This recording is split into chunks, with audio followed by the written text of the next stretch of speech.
First, let me say welcome. This is great to see a full house. One who invites a speaker is always happy to see that people actually come, so that's great. Thank you for taking time tonight to be here. We have a wonderful program for you tonight. And before I introduce our speaker, let me first say thank you to several people who made it possible for us to do this on campus.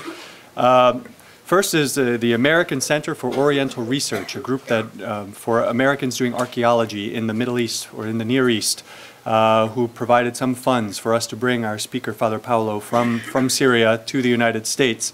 But then also on campus, we had funds from the Office for the Education for Justice. Sister Marianne Foley is here, and they've been very generous about allowing us to bring in other speakers for a part of a panel discussion that we had earlier this afternoon. Also, the Office for Equity and Diversity, Tashika Griffiths was very good about supporting the project. The Department of Theology and Religious Studies, many of whom are here in the room with you, have also been supportive, and I'm leaving out one important group. Yourself. What's that? Yeah, I was thinking of it, not myself, no.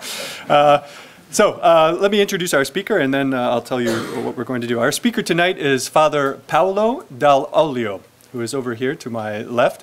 And Father Paolo is Italian by birth, but he has spent the last, and he's a Jesuit priest, but he's a Jesuit priest ordained in the Syriac Catholic Rite. So there's the Roman Catholic Rite.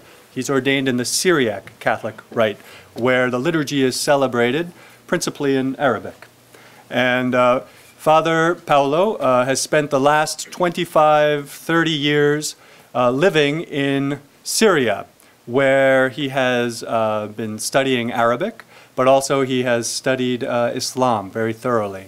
And in Syria, outside of a town called Nebek, he, with others, but he principally, restored and founded at an ancient monastery a community of monks and nuns, men and women, living together.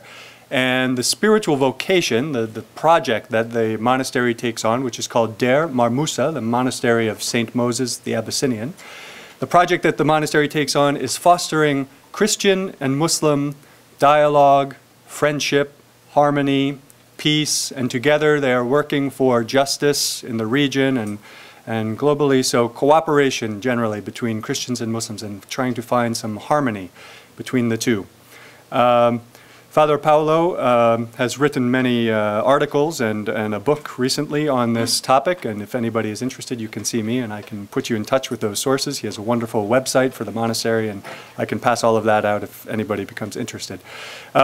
Before we actually bring Father Paolo here to talk about his life at the monastery and his work in Christian-Muslim dialogue, we're going to show just a literally 4-minute documentary video about the monastery that a friend of the monastery, Yasmin Feda, made, and she very kindly allowed us to show this before it's actually sort of out. So I'm going to see if I can get the lights right, and then we'll watch the video, and then we'll bring Father Paolo. Yes, I'm going to, let's see. Is that too much? No, it's okay. Okay. And we'll see how the volume is.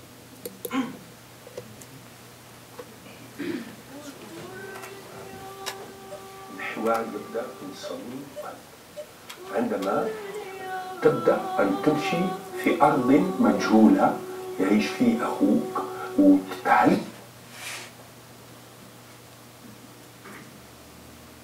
من أي.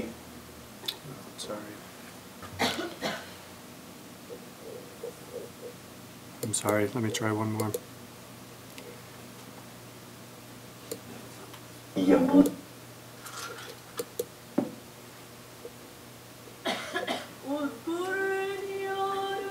الحوار يبدأ من صميم القلب عندما تبدأ أن تمشي في أرض مجهولة يعيش فيه أخوك وتتعلم من أي ينبوع يشرب من أي طعام يأكل تحت أي سقف.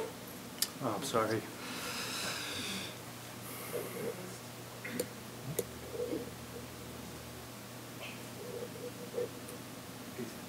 يرتاح أي سقف، يرتاح أي حاجة يجد في الدين جوابا لها الحوار يبدأ. I think we just have to wait. It has to, catch itself. Look at the place. This is the monastery up in the valley. It is from the 6th century. في انفتاح القلب.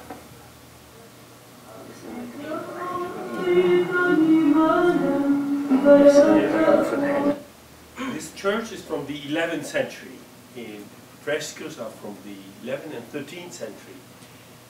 So this is me, and the other man was a deacon from the Syrian Orthodox family. He's a member of the community. This is during our Sunday message.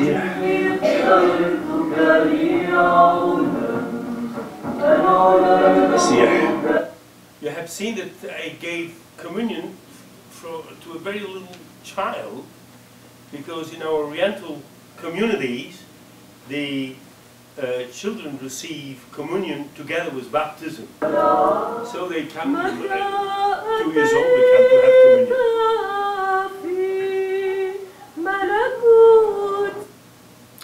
This is Damascus, and it's very good. We have programmed this together, isn't it? And this is the Damascus. Is the it's a great town now, also very big. My family are Palestinian Muslims, and my great-grandfather, or Jiddo, is from Hebron, which is also known as Al-Khalil in Arabic. So this is a good friend of ours. He's a man that's been taking care of Palestinian refugees from Palestine into Syria. And the last 10 years of his life has been just reading the Quran all his life. Another name for Abraham. Abraham is still relevant today because he's a symbol of hospitality and friendship, especially for the world's monotheistic religion. And this man comes from Al-Khalil. Al-Khalil, Hebron, and is the town of Abraham. And Al-Khalil means the friend of God, is the biblical and Quranic title for Abraham. A few years ago, I was visiting my great-grandfather in Damascus, and his daughter, my grandmother, took me to a monastery in the desert. Yeah, this is the road to the monastery. Plenty of people, youth like you, coming from all over the world to see us. And they come up to the 350 steps and to come to the monastery. And when I got there, I was really amazed. It was very beautiful, and there was lots of interesting encounters happening.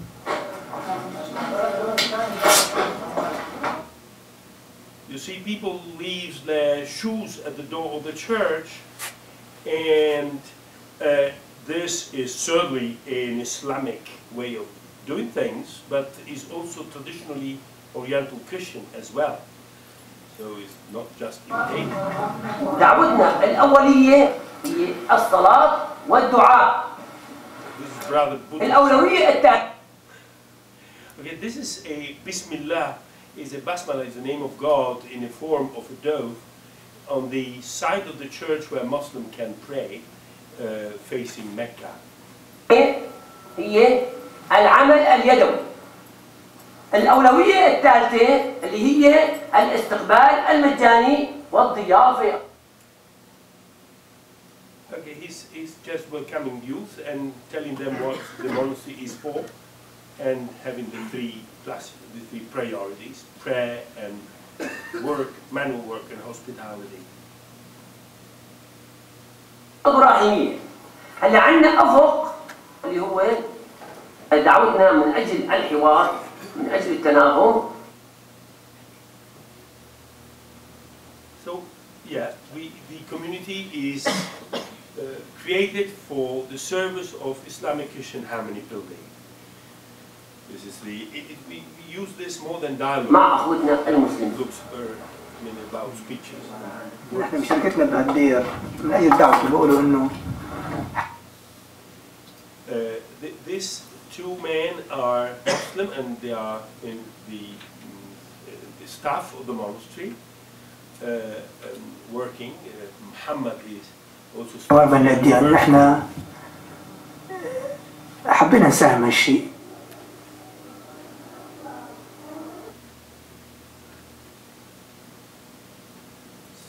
is Hussein, and he's a great master in building the stones, and an artist has been decorating another chapel of ours with his own painting.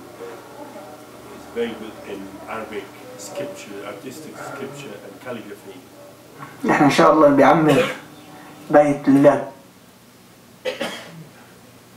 And if you look at the wall, there is the presentation of Jesus in the temple. It's Anna and Simon and Our Lady and Joseph. This is from the 11th century. It's very بيعمر في السماء إن شاء الله. ونحن بقول القرآن هيك بقول نتعامل. This is the new building that's been created around one of the grottos of the hermits. And this is more for spiritual exercises and groups of people. Down in the valley, many people come on Friday to have a picnic, and then they come up to the monastery. People from all over Syria and beyond meet at Mar Musa. Muslims, Christians, Druze. At the balcony and the left door is the one of my room. Very nice. Atheists, farmers, bankers, people from all walks of life. Mar Musa has an amazing mix of projects. They have So we are trying to have it dairy, to say the Dairy. Dairy. We have something like 100 goats, and we are going to have good cheese for your next coming. reserve, a copper workshop. They even make cheese from their own goat's milk. All of this is part of Mar Musa's work in environmental education, refugee assistance, and So this is the artistic copper laboratory. We hope to be able to educate here some youth coming from Faith Island. family. I've seen Mar Musa grow over the years from strength to strength. All of this has happened with the This is support another and monastery. Also part of the community is 50 kilometers from Deir Mar Musa, it's Deir Mar and there we have done a huge work on archaeology and discovering tutelage of Father Paolo, Abu Nabulas. of the monastery from the 5th century until now. لست مستعدا ولا راغبا أن I cannot mix my words with the same.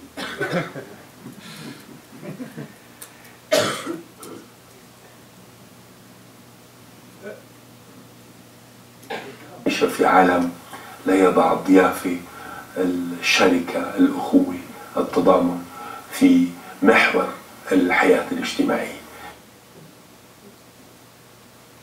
Thank you for your attention.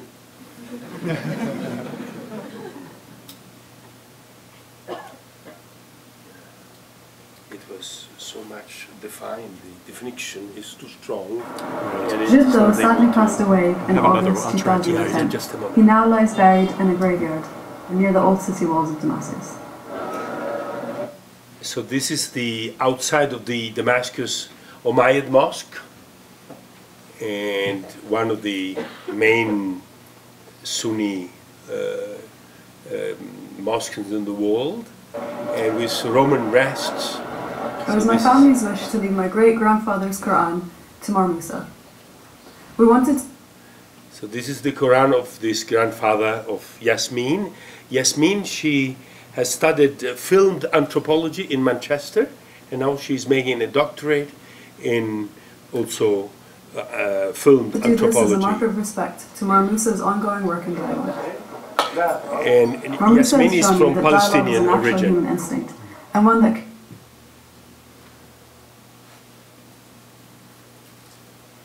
And now she will say her own opinion that the religious fact stay one of the basic instinct of the human being. can be as easy as breaking bread together. That's good. Thank you for Okay. saying for the bread. This was bread. So thank you for your patience with that. That's my fault. Let's see. Let me take this off. Technology is always difficult.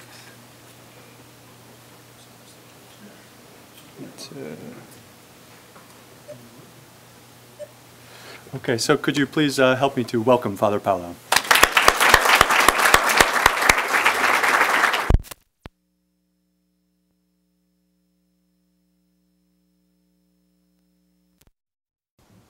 I see you, and I feel a big desire to have a real dialogue with you, so I will just present myself and then waiting for your interventions and questions, because I think this would be the best way to interact.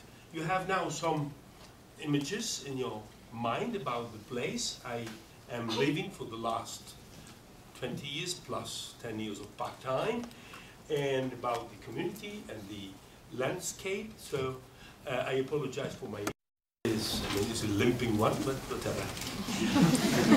I was born in Rome in 1954, and I was a student in a Jesuit institution, and I joined the Society of Jesus in 1975. Before, I had a journey in the Middle East and 1 year in the army, and I joined the Society of Jesus for seeking a universal service of the gospel, based on a personal, radical relationship with Jesus of Nazareth. And during my novitiate in Italy, I felt a strong mission for the relationship with Islam. I'll say that we, the Jesuits, all along the centuries from our foundation, we've been very... I'm too close. Okay? I don't hear it. You don't hear me. What did you say? Yeah, 1, 2, 3. Another try. Technology is not really loving me. Hello? No, it's okay? Good. Jesuits have been always very interested in the relationship with cultures and religious traditions. You have probably heard about Matteo Ricci, the Jesuit that has been able to inculturate, that's a modern word, in the ancient time that didn't use that one, but to adapt to the Chinese culture and civilization. And he became a great scientist and really a man that had been working for the growth and development of the Chinese culture and has been recognized as such by the Chinese themselves.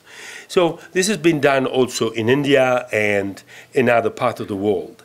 The Jesuits always understood Christianity as a very dynamic reality, able to adapt, able to go ahead with incarnation in the different contexts.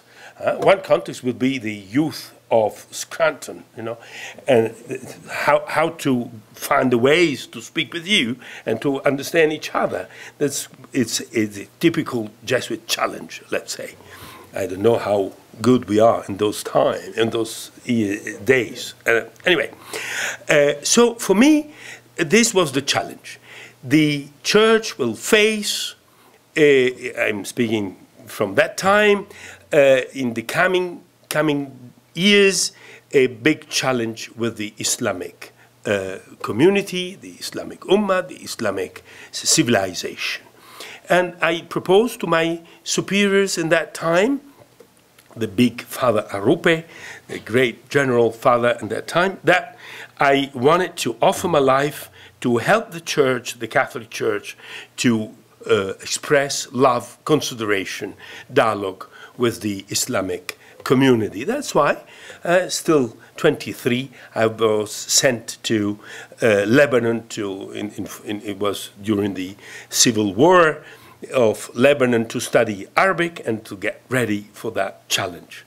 So, and I visited Syria, and I really loved the place. I considered Syria a crossroad, strategically very important for the kind of things that was interesting me, between in that time was between the Soviet world and the Western world, the north of the Mediterranean and the south, the Islamic world and the Christian Oriental world, the west of the Mediterranean and the east.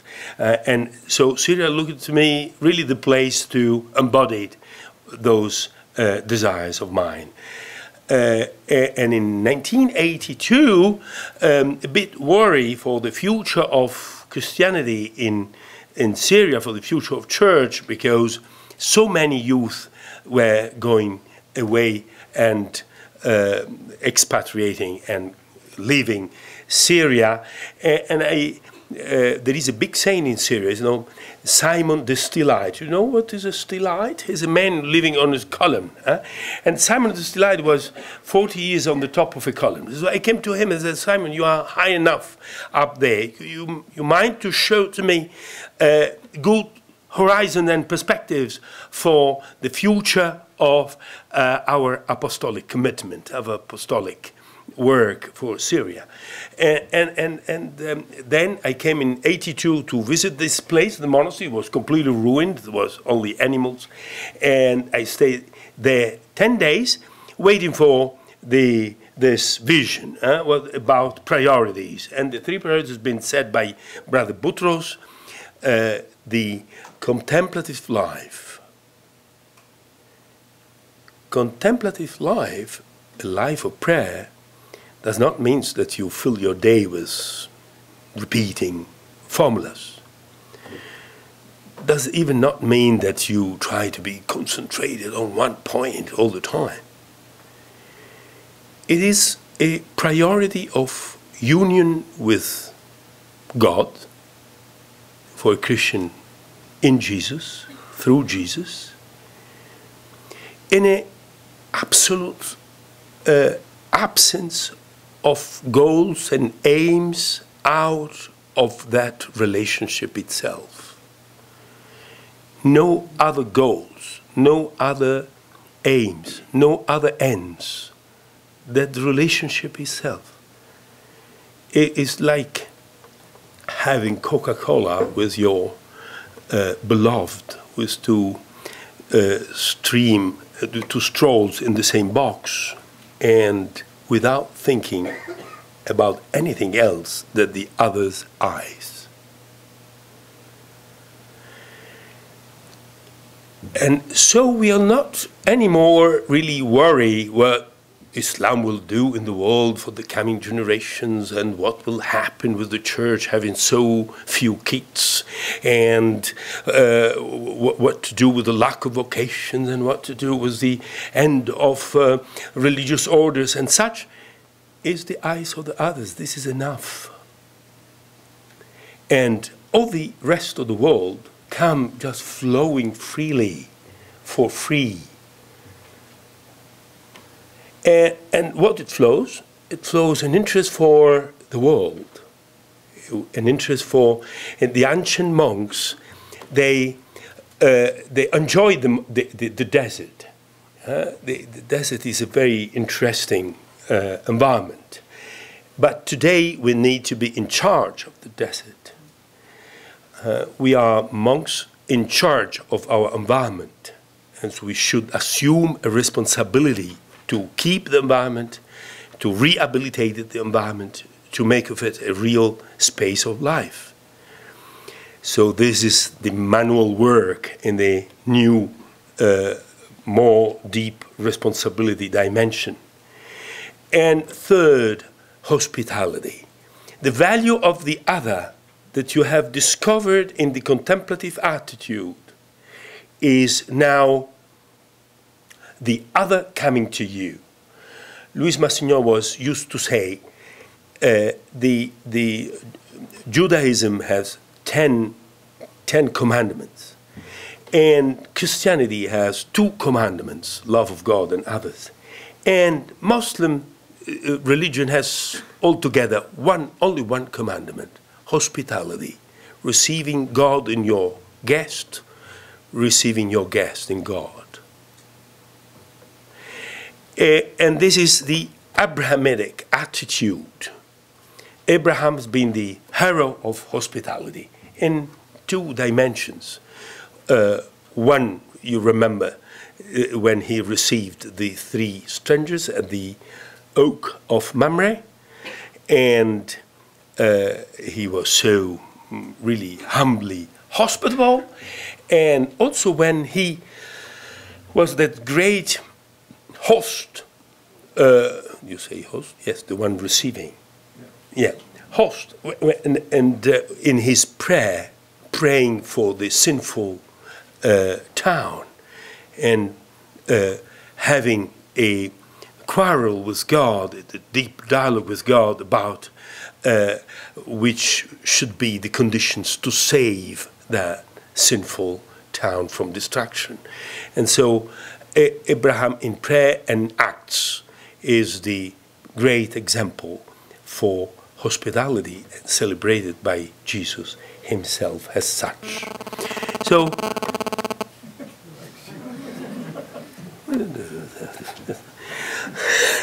I am a man of the desert, you know, in such modern halls. So this is the Abrahamic hospitality. Now we are men and women seeking that together, a community and quite international, with a majority of Syrians, and we pray a lot for peace in our region, for democratic development of our region, for interreligious harmony. Some youth come from all over the world in the name of Abraham to Turkey and Syria and Jordan, going to the tomb of the patriarch in Hebron al-Khalil. Some they come walking, some by bicycle. It's very interesting. We receive every day youth like you coming to perform that kind of choices. There's more or less the base of what I want to say, and now please come with your interventions and questions. You will help me, Christian?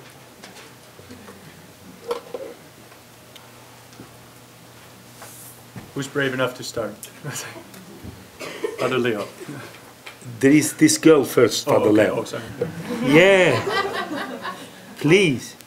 Do you think with the new, like the uprisings in the Middle East and the youth being a huge part of that movement, do you think that will help or hinder what you're trying to do? Do you think because it's the youth who are pushing for these revolutions and for democracy, and especially in Egypt, like with the Copts and the Muslims and coming together, do you think that's going to help what you're trying to do in Syria? Which is your name? Elena. Elena, welcome, Elena. So, Elena, you can imagine how thrilled, excited we are in those days, and how deeply pained we are for the so many casualties, wounded and killed youth that are registered by the chronicle of those days. Today I offered a Eucharist, a Mass with red colors for those martyrs. I really want to bring to their memory our consideration and respect and thanks. Those are courageous people offering their life for a change in their countries that's been waited for so long. These are my feelings, but are the feelings of so many in our countries. We should understand that the Arabic nation is not a publicity concept, is really our feelings. As you say, the United States of America is in California and Vermont is very far away from each other, but is one country. And Tunis and Syria and Iraq and Lebanon and Sudan and Morocco and all those countries is one nation. And we feel that so deeply. We belong to different states, but we also belong to that one nation. The condition of evolution of those different units, those different states in this one Arabic nation are quite different. And so we are seeing that in Libya it looks like more difficult, that in the close by Tunis and Algeria is even more difficult. The conditions are very different from the Egyptian one and elsewhere. And I have to underline that together with this enormous desire of democracy, and have been consistently, I would say, for so many years, saying to the diplomacy internationally, look, our youth, they have a priority, is to have their own access to democracy. They don't want to have democracy imposed on them by air forces, but they want to have their own particular original access to real, original, their own access to democracy. We've been saying this so much, and now the youth are taking this by their own hands. I repeat, situations are different. The Palestinian situation, for instance, that is so much a wound, deep wound, that all the Arabs, Christians and Muslims, and all the Muslims all over the world, they feel so radically as related to their own identity, is in a situation today that doesn't look offering the same condition of Tunis or Egypt. It's division between Palestinians, the Hamas in Gaza, and the Fatah in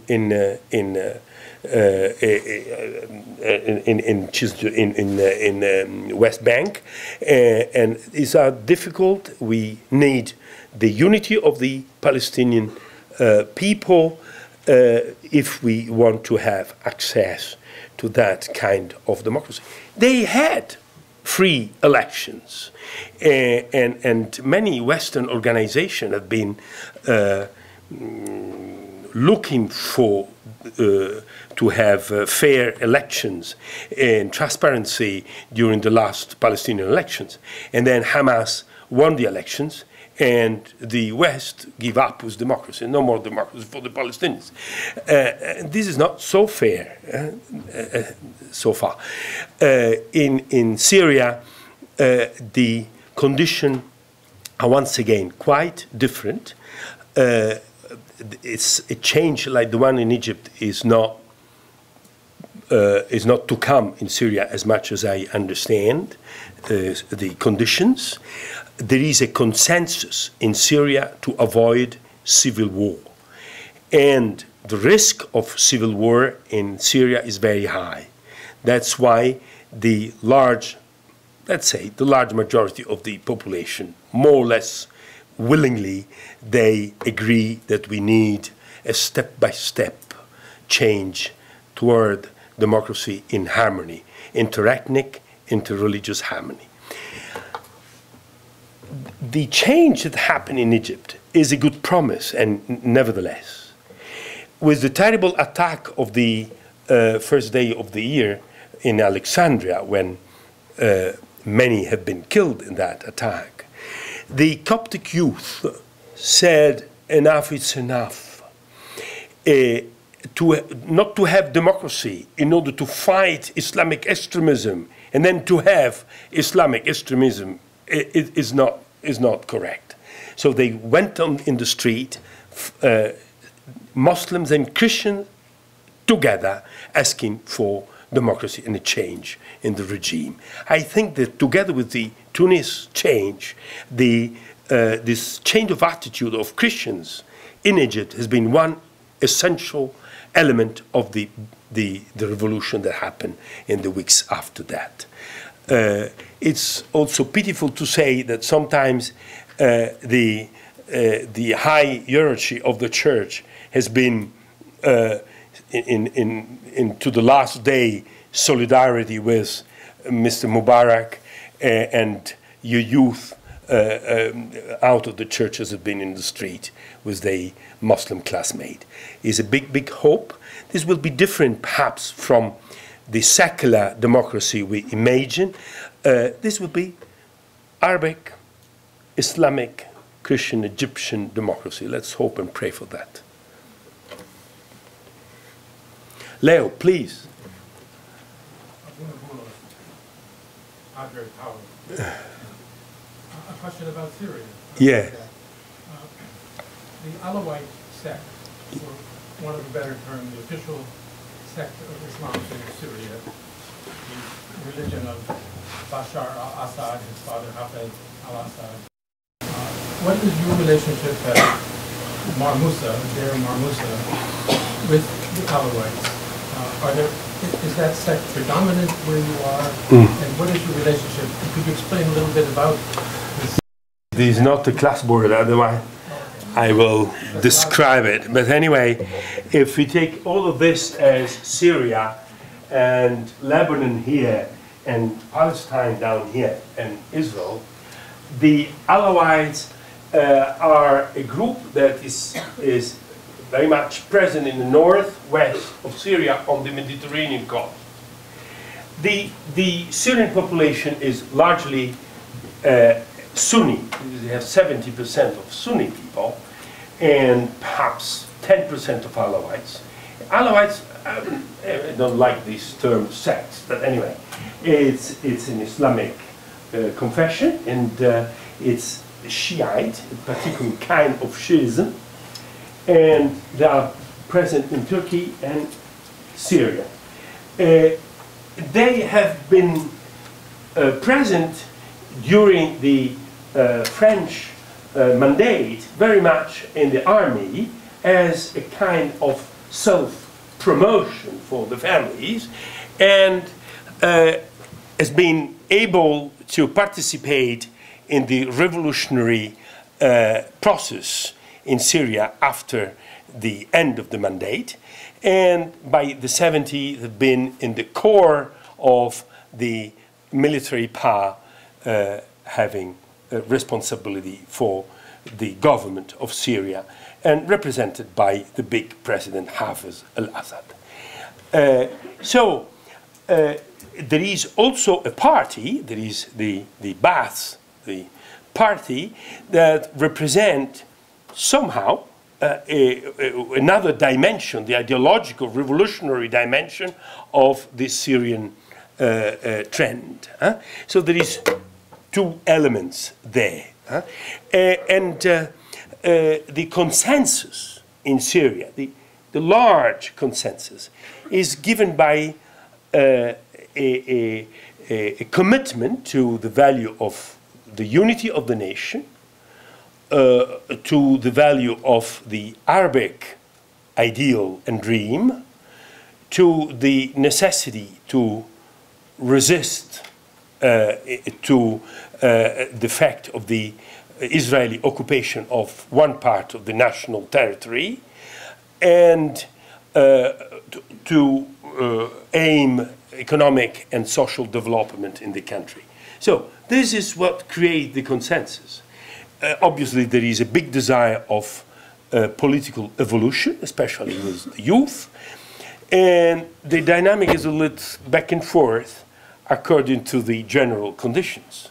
I think that now there'll be more reasons to take more courageously the track of reform, seeking a more clearly and transparently democratic attitude. So we in the monastery receive everybody, thank God. We receive all kinds of Christians. In Syria, just to know, a little list, then you will go on internet for each one of those to look what is behind it. So in Syria we have Assyrian Christian, Chaldean Christians, Syriac Orthodox Christians, Syriac Catholic Christians, Maronite Christians, Greek Orthodox Christians speaking Arabic, Greek Catholic Melkite Christians speaking Arabic, Armenian Orthodox Christian speaking Armenian and Arabic, Armenian Catholic Christians speaking also Armenian and Arabic, and Latin, plus some Protestant denominations. So this is the mosaic of Christians in Syria, and they are all together between 7 and 10%. We still count those who are all over the world. Muslims, they are Sunni, Shiite, or a little community of Shiite like the Iranians and South Lebanon, which is called the 12 Imamites. We have some Ismailis, there's 6 Imams. We have some Druze, important in the south, and they are also in Galilee, Israel, and in Lebanon, Shuf.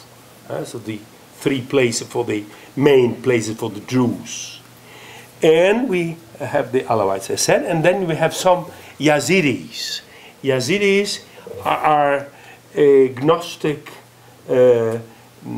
dualistic tradition, and they are mainly Kurdish. So we have an important presence of Kurdish. The Syrian are mostly Arabs, with some Kurdish and some Armenians and some other little minorities like Turkish speaking and another group that now Sharkasi. Sharkasi is Circassus. Should be Circassus? Circasian. That's it. Yes. One more thing. Because you said earlier, answering this young woman's question, political instability, the fear is civil war, and to avoid the civil war. Do you mean, like in Iraq, where the minority Sunni were controlling the majority Shia, in Syria, is that the contrary. And in Bahrain, there is something going on, because the king is Sunni and the people is Shiite in majority. So there is a real issue. Because there is a danger of civil war. It's not only a change in the government, but it comes to be a real danger of civil war lasting and having very heavy consequences for the unity of the country. So Syria is in danger of that. That's why there is a consensus, more or less accepted, to do the evolution otherwise. Yes, please. Your name? My name is Patrick. Thanks for coming, Father Paolo. Thanks for coming to Scranton. I highly commend your work. And the one thing I was curious about is, in receiving all of your guests, do you ever receive people who are actively seeking conversion from one faith to another? And if you have received people who are actively seeking conversion, how do you counsel them? How do you approach them in a way that doesn't compromise your mission of fostering harmony and peace among the community? We believe in the right of each man and woman on earth to choose his religious belonging. Although we know that in traditional Islamic communities, the right is not always recognized in the name of fearing cultural colonialism, in fearing a wound in our national independency, etc. So there is some reasons to resist to a full exercise of the right of freedom of conscience. But nevertheless, we believe in it. But we don't believe in proselytism. And we avoid it. And we think that dialogue is not an issue of convincing the other. Dialogue is opening your heart to the work of God in the history of the other. Is a curiosity, is a hospitality of the soul. And then the will of God will happen for me and for you. Whenever we meet, we always change. And if we meet asking pure hearts from God, we change for good, both of us. And so this is what we propose to everybody, Muslim, Christians, all kind of fundamentalists coming to us. But it's good. They learn how to eat together and to work together. We have a little story at the door of paradise. When you go and St. Peter take the check on the computer, that's okay, you have been in mass, it's every Sunday, and you have been your duties, more or less, well, that's okay, and this and this and that, there is something lacking, I'm sorry. So what was lacking? Your Muslim friends. Where is your Muslim friend? I don't have the name of your Muslim friend. And so if you like, stay at the door and wait on that bunch, that something will happen, we will see. So he's very upset to sit there and, oh, the Muslim friend. What should I do with the Muslim friend? And close by there is a man with a turban and shalwar kameez and sitting there and very unhappy. I have been praying 5 times a day and I make twice the pilgrimage to Mecca and all this and that, and then I've been failing the family and doing all my duties, and now they're asking, where is your Christian friend to come in paradise? And so they compel the both of them really upset together. That's not fair. But then in the end, waiting and waiting, they become hungry, and they say, it's okay, let's go inside together and to say we are friends of each other.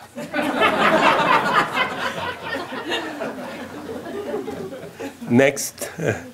Please. Yes,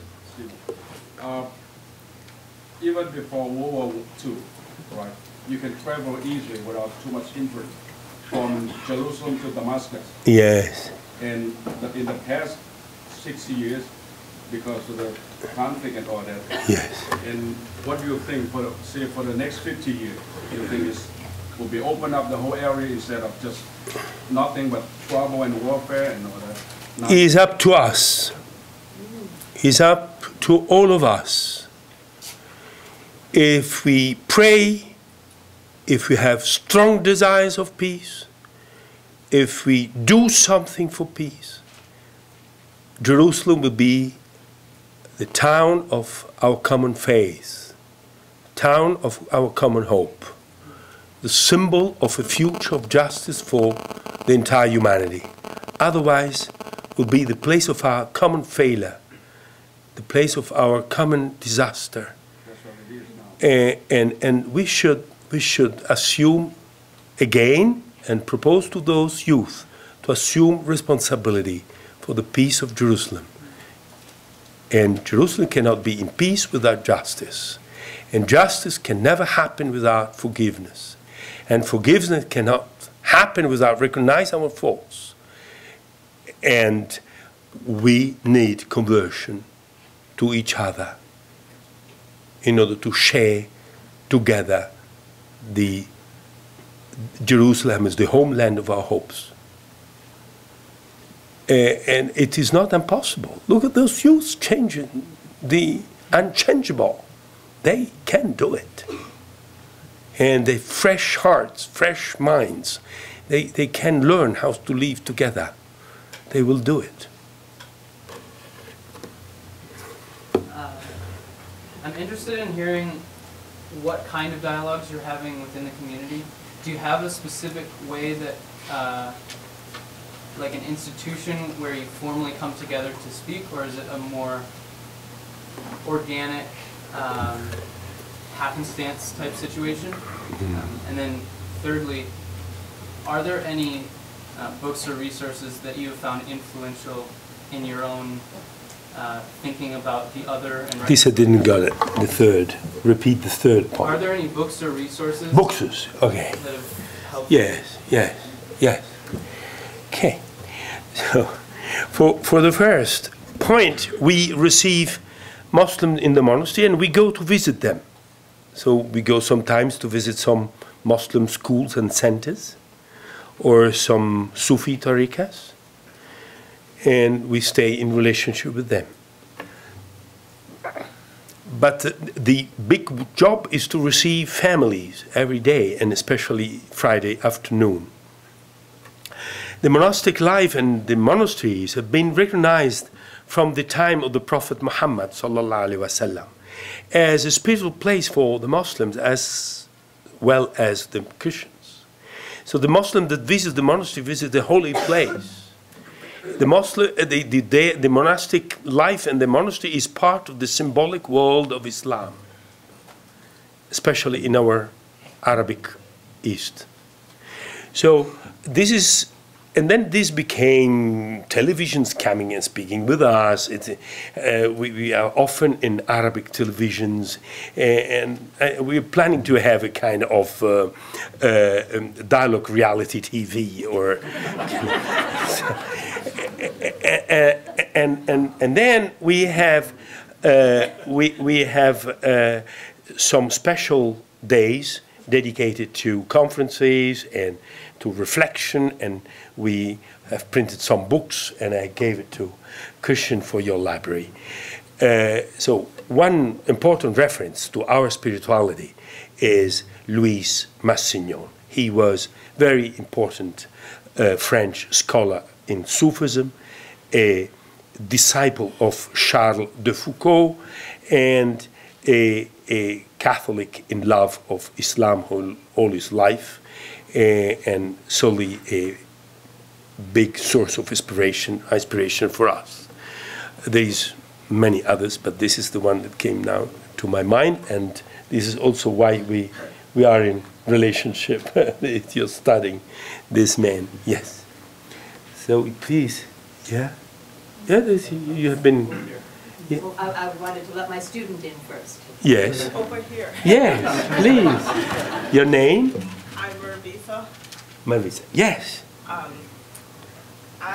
You said something here. I stand corrected if I don't get it right. Please. You said that Christians have two commandments Yes. that they follow: to serve God and to serve others. Love God and love others. Yes. Okay. Love God, love others, and Christ. Okay. And the Muslims have one, hospitality. Yeah. Like, how is that different? Like, what's the difference? No, I mean, it's a way to speak about the topic. Huh?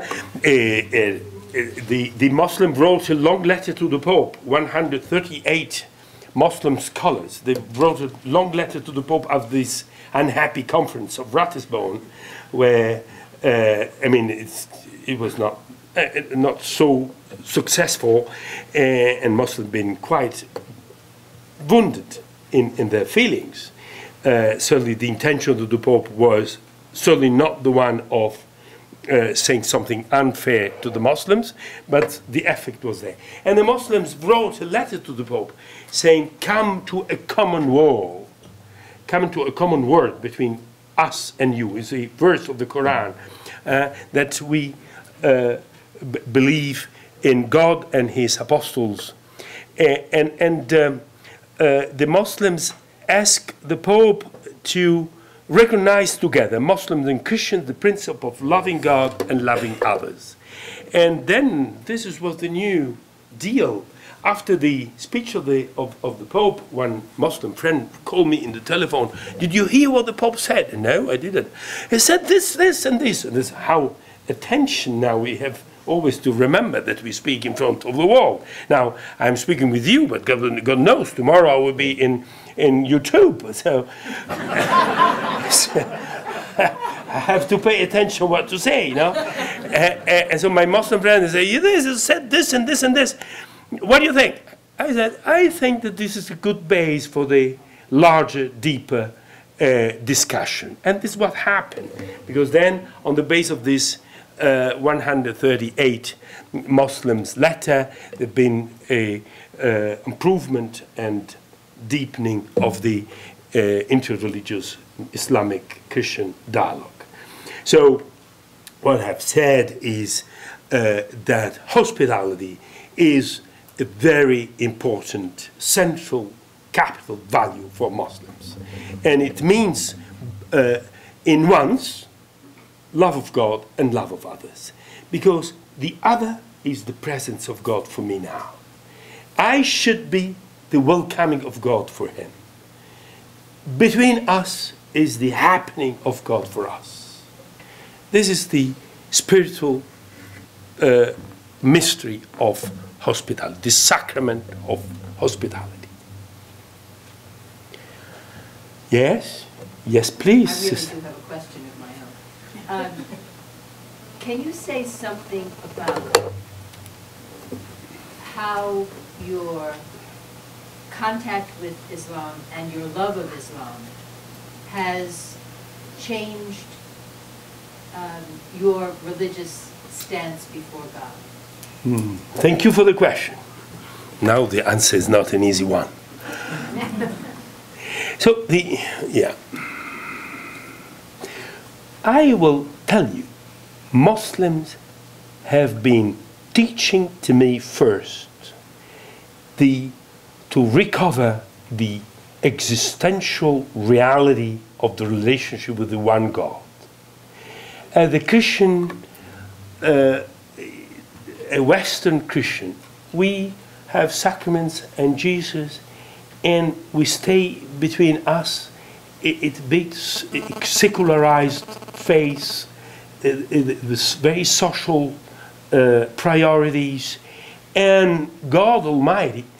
We like nature, snow, mountains, forests, but we don't have that permanent, instantaneous, continuous feeling and awareness and exercise of the relationship with the one God. So they've preached to me the one God, and I'm so thankful to them. They've been introducing me, initiating me to that feeling, that then this feeling, this experience, come with a dream to have holiness in the society. Not only holiness in the personal life, but holiness in the entire society. To have holiness as the name of the world harmony with God, in union with God. So this is the first element. Another element, this was during my philosophy.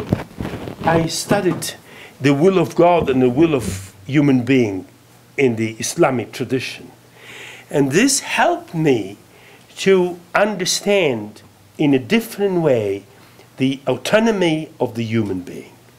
As Christians, Catholic especially, we underline very much the freedom of the human being.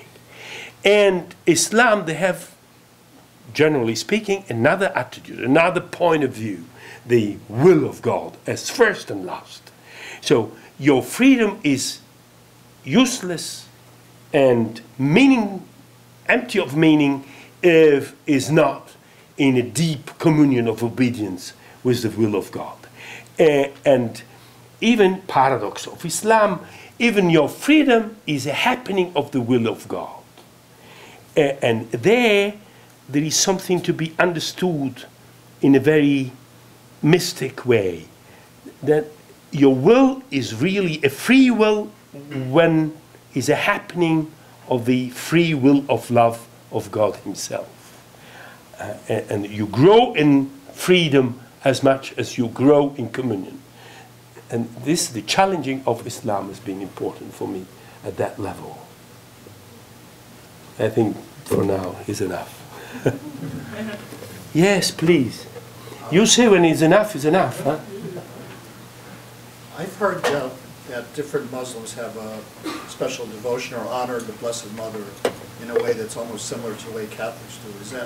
Is that true of the Muslim faith in general, or is that just certain Muslims feel that way towards Mary?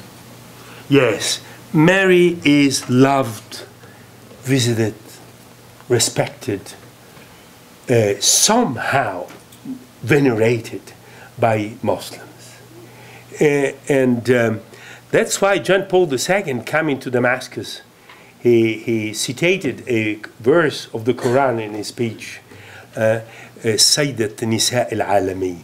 She is the lady of women in the universe. This is in the Quran. And that's why we believe that Our Lady, she is the one able to bring us together in one obedience to the one God. Yes, please. You should speak more loudly. And I do even talk to Mary myself, and I look up to her as a role model, and that's why I wear hijab and I cover myself and I dress modestly. Yeah. It's all following the footsteps of Mary and other pious women in Islam and other Abrahamic faiths. And I want to just take the opportunity to say thank you so much for all the work you're doing, because I think it's so important.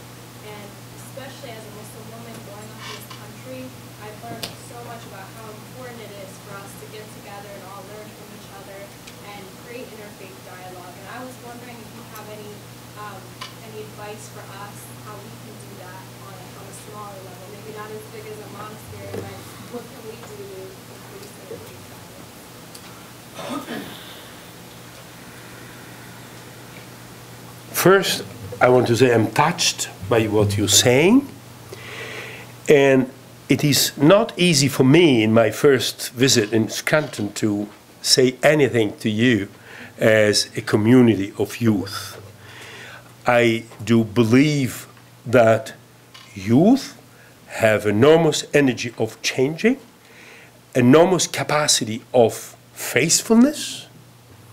They are less tired than people like me, so they have more energy for faithfulness and holiness, and more courageous. They are more courageous in achieving their aims and purposes. No doubt that the commercial society, the consumerism, is trying to make of youth slaves of buying and using.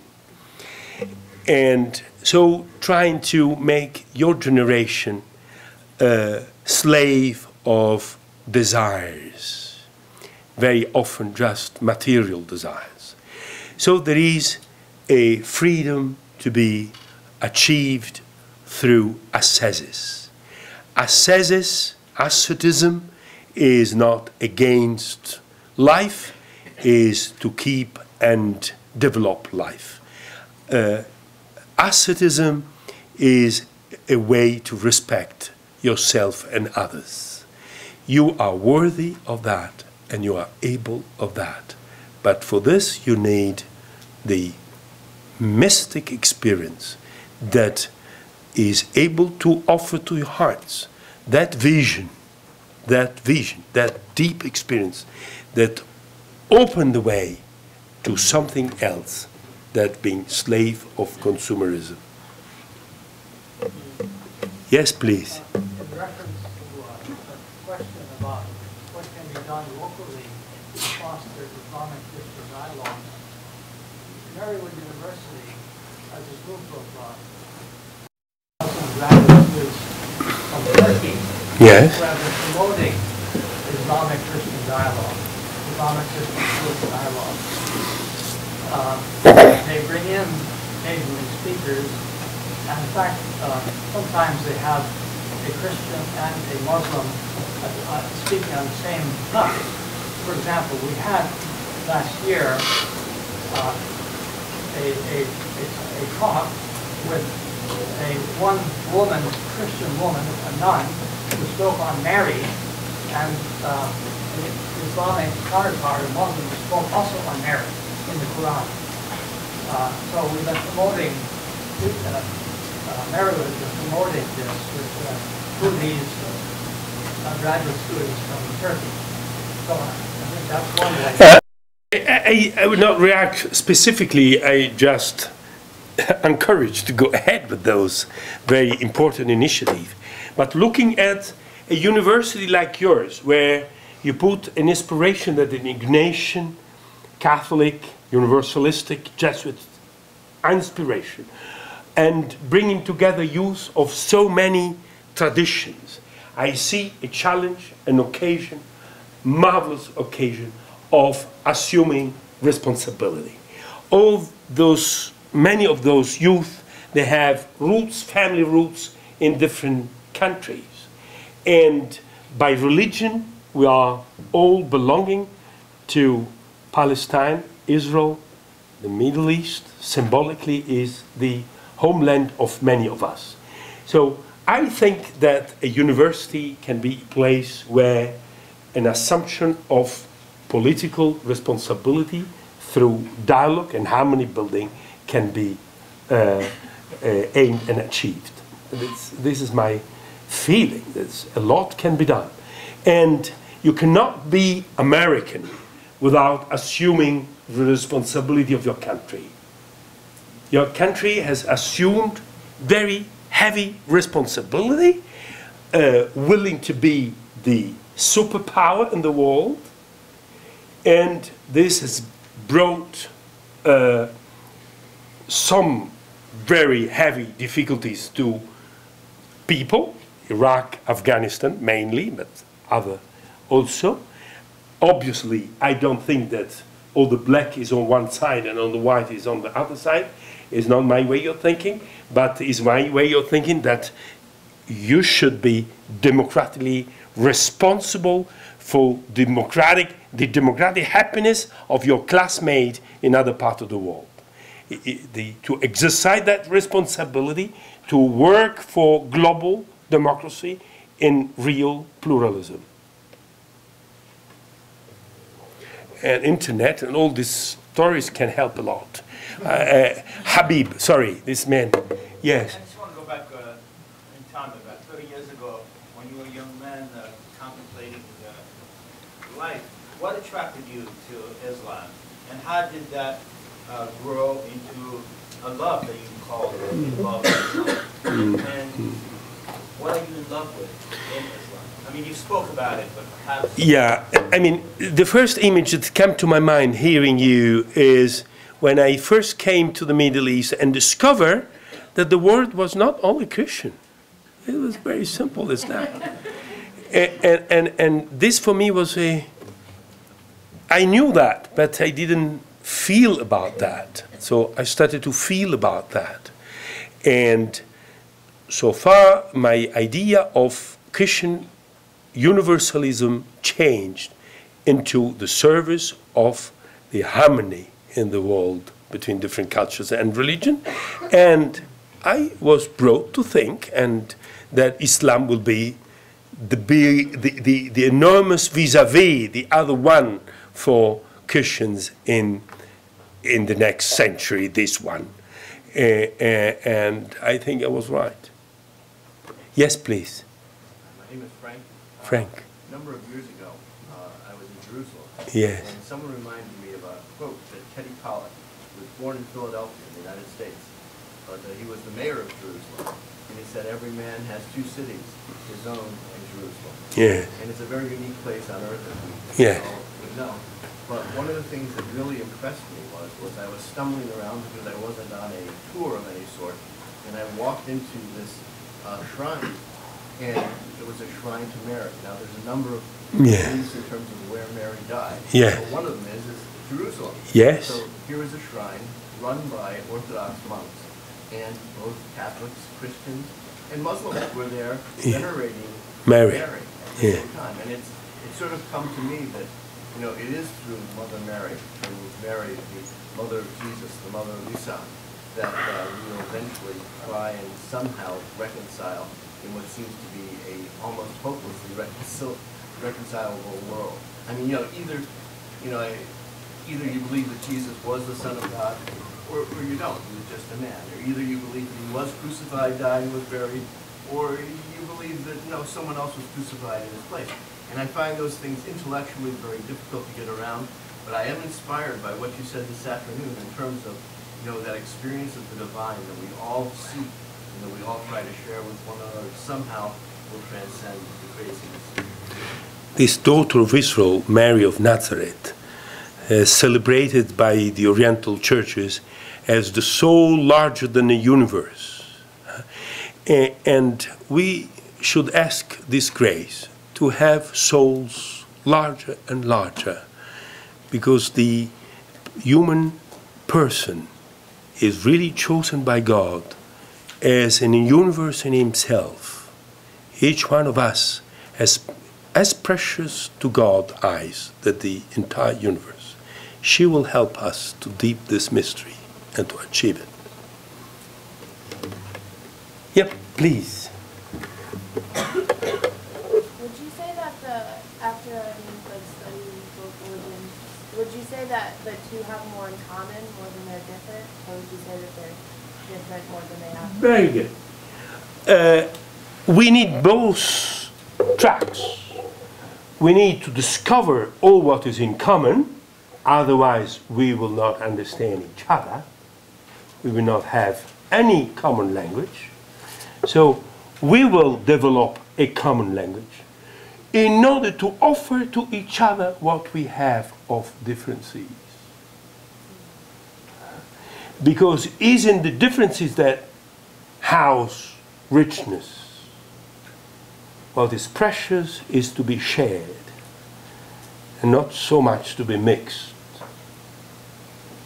It's an issue of method. But nevertheless, we need a common language. And the common language is always less common than what we imagine. Because it's based on different experiences. And so it's very dynamic, like in friendship on the campus. Yeah, thank you. Yes, Father Michael. When we think of dialogue, very often thinking of relating face to face, but there's another way of relating that you had to do with the walking side by side. I was just wondering if you could say a word about the Abrahamic project that was started. Yeah, I think I have said something, and you can go in internet, Abraham Pass Initiative. The abrahampass.com or org, whatever, you will find it easily, and is the initiative of Harvard University Law School, the negotiation seminar, and we started thinking about a path of initiation of youth to the spiritual values of our common civilization, walking in the Middle East and receiving hospitality from people and offering to them curiosity, interest, and respect. And through this and meeting on the way. The model is a bit the Camino, the Compostela, the one of Santiago, but in the same time in whatever interfaith, interreligious, interspiritual, intertraditional you want to call it. It's developing by itself, is a galaxy, is not one track, it's many things. It's an idea. Good ideas have long legs.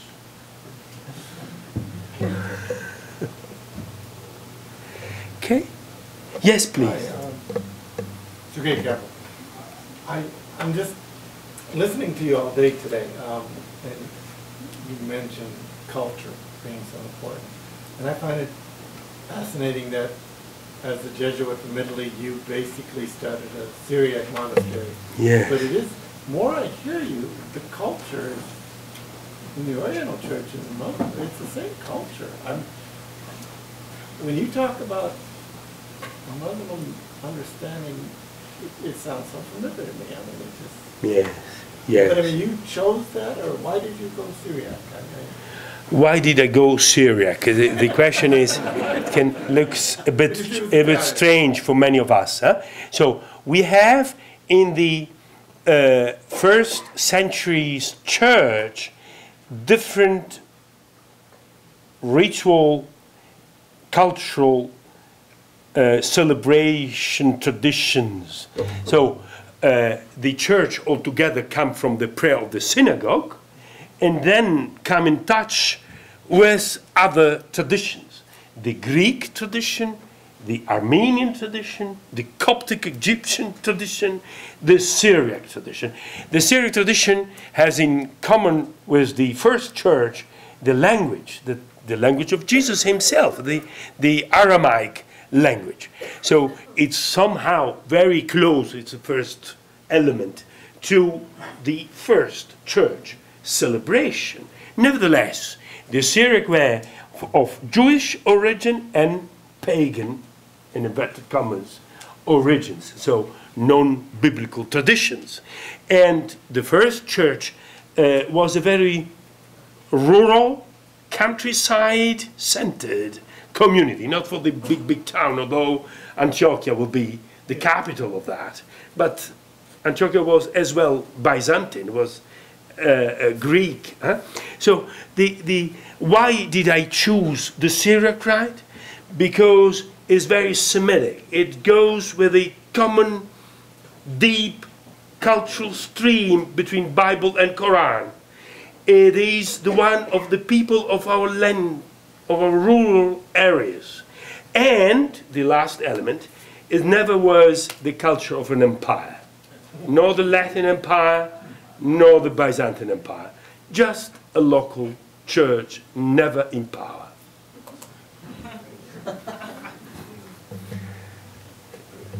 Yeah, more? Another? It's okay? Yes, please. Muhammad Muhammad had a great respect for Christians and a great respect for the Jewish people. When he came to Mecca, when he was regarded as the great general after leading many military campaigns, some 50 or so, organized and leading 50 military campaigns. When he entered into Mecca, he respected the Jews and Christians, and he allowed them to continue to practice their own faith. But he put pressure on the pagans there, compelling them to convert to Islam or be regarded as an enemy of state. Islam has a Quranic basis for recognizing Jews and Christians, but it doesn't have a history of tolerance, except for pragmatic reasons, for Hindus, for example, or Buddhists, or what we call pagans. Is there a real possibility in Islam for true religious freedom? The Pope has said that this is the real issue. So we're going to dialogue with Muslims. The first thing we have to face is the issue of religious freedom. Is there a real foundation within Islam for recognizing religious freedom? To the truth, I think that the Islamic civilization has a tradition of religious pluralism integrated in the Islamic society more deep than any of the historical Christian traditions. It's true that Christians and Jewish came to live together in the United States and have been able to develop secular, pluralistic communities in Europe. But this is in spite of dogmas and religion and not according to it.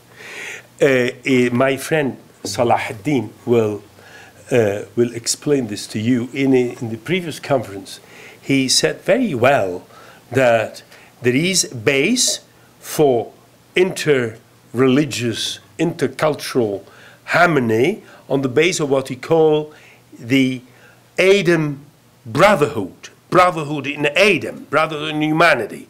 This concept had been always there, but slowly, very clearly developed in modern Islam. I've heard this in Damascus, I've heard this in many places. Muslims have been developing a clear will to live peacefully with people of all traditions, and under the umbrella of Adam, they understand also Buddhism and Hinduism and all kind of other communities. Nevertheless, not giving up the duty of the witness to be offered to the one God. They will stay on both priorities, to respect everybody and to offer with respect the monotheistic belief to the human community. Salahuddin, did I say something acceptable from the Islamic point of view? That's perfect. I cannot say more. Yes. Can you help us perhaps understand and perhaps integrate or reflect on how to read the Quran and read, the Injil, the Gospel, and somehow make sense of it, because they seem so many times to be at odds. To be? At odds, at differences. Differences, yes. And it just seems that, like, when I read the Quran, Surah 5, verse 51 says, don't make friends with Christians or Jews. They'll eventually be friends. Yeah. I mean, like, how literally do you take that? Mm. And when, you have a description of Jesus as being, not divine, but just a prophet, I mean, as a Christian, how do you deal with that? Yes. That's a very good school of hermeneutic, a good school of interpretation. We in the monastery, we read all the Bible. In your Sunday choices of the Bible, there is an idealization of the Bible. There's a purification of the Bible. The choices of the Sunday masses, although correct, but it's in fact an idealization. It's taking aside and away all what is disturbing our is not at ease with our Christian interpretation of the entire Scripture. So it's very selective, and this is not good. Because if we learn to make a selective reading of the Quran, then we can choose all what is according to our conviction, or on the opposite, all what we don't like. So if we learn how to make a selective reading of the Bible or the Quran, then we read always what we want to read, and instead to be under the shock of the otherhood that is offered to us by the text, scandalized by the text, disequilibrated by the text, challenged by the text, and then freedom and responsibility in front of God. When John, the Gospel of John says, there is no other prophets after me. What does it mean? Muhammad is not a prophet. It's written in the Gospel. There's no other prophet after him. I think that Jesus was there and say, please, don't put in my mouth what I didn't think about it. Even the experience of the first communities expressing their faith in Jesus Christ is to be understood in a given context. We have our own context to obey to the Holy Spirit. And no letter can allow us to strip from us our responsibility. And in front of the Quran it's the same. There is some very good contradictions that will stay with us for generations to come, in order to accept humbly that first we will learn to live together and to respect each other. Then the graceful Lord will show us the real and last meaning of those verses. I'm mindful that Father Paolo is on Damascus time, and it must be 3 o'clock in the morning. Yeah, it's 3:59. Okay. So with that, I'm going to say, and you'll join me, I'm sure, to say thank you to Father Paolo.